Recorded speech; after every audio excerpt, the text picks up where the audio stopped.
जी नमस्कार दोस्तों, आज की सबसे बड़ी खबर आ चुकी है। एनपीएस में ही मिलेगा ओल्ड पेंशन स्कीम। ओपीएस वाले फायदे सरकारी कर्मचारियों के लिए आई बड़ी खुशखबरी। पढ़े ये अपडेट। सरकारी कर्मचारियों के लिए वित्त मंत्री की तरफ से किया गया नया ऐलान काफी सुकून भरा है। अब नई pension scheme new pension scheme में ही पुरानी पेंशन योजना ओल्ड पेंशन स्कीम का फायदा मिल सकता है। सरकारी कर्मचारियों के लिए वित्त मंत्री की तरफ से किया गया नया ऐलान काफी सुकून भरा है। अब नई pension scheme new pension scheme में ही पुरानी पेंशन योजना का फायदा मिल सकता है। सरकार ने ओल्ड पेंशन स्कीम की विकल्प तैयार करने के लिए कमेटी बनाई है।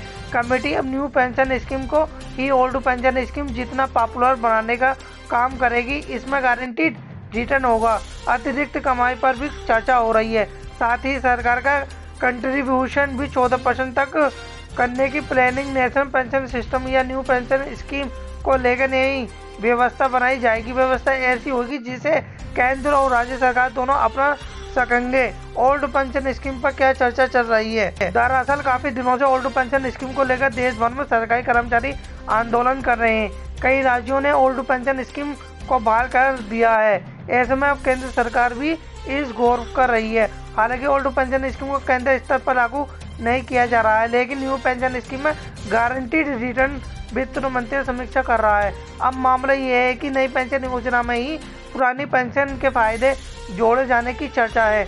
नई पेंशन में क्या मिल सकते हैं फायदे? न्यू पेंशन स्कीम में सरकार अब मिनिमम गारंटीड पेंशन का प्लान लाने पर विचार कर रही है। इसमें पेंशनर की अतिरिक्त कमाई पर भी फोकस होगा। साथ ही सरकार का कंट्रीब्यूशन 14% से ज़्यादा बढ़ाने पर भी विचार।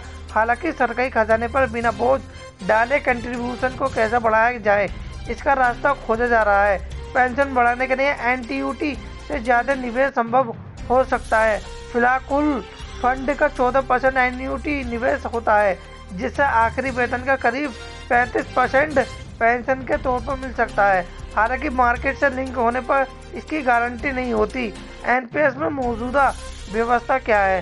बेसिक सैलरी 10%, कर्मचारी 14% सरकार की तरफ से योगदान किया जाता है। कुल मिलाकर बेसिक सैलरी की 24% हिस्सा पेंशन फंड में जमा होता है। फंड मैनेजर पैसे की निवेश शहर की और डेट फंड में करते हैं। हालांकि शेयर डेट में निवेश का परसेंट कर्मचारी तय करता है। 60% रकम रिटायरमेंट के वक्त निकाली जा सकती है, वही 14% रकम एन्युटी प्लान में निवेश की जाती है। रिटायरमेंट के वक्त निकाला गया पैसा पूरी तरह से टैक्स फ्री होता है। पुरानी पेंशन योजना में क्या व्यवस्था? पुरानी पेंशन योजना में पैसों का भुगतान सरकारी खजाने से होता है। इसमें आखिरी महीने के वेतन की आधी रकम को बराबर पेंशन दी जाती है। कर्मचारी मृत्यु के बाद पति पत्नी को भी पेंशन का फायदा मिलता है। इसमें हर 6 महीने पर मिलने वाले डीए का भी प्रावधान, मतलब जब महंगाई भत्ता डीएनएस अलाउंस बढ़ेगा तब इसका फायदा पेंशन भी दिया जाएगा। सरकारी कर्मचारियों को इसमें अपनी तरफ से कोई योगदान नहीं देना होता। जब सरकारी नया वेतन योगदान पुरानी पेंशन को लेकर कई तर्क आरबीआई इसके खिलाफ है। कुछ समय पहले आरबीआई ने इसके लेकर अलर्ट भी किया है। इससे सरकारी खजाने पर बोझ बढ़ रहा है। आरबीआई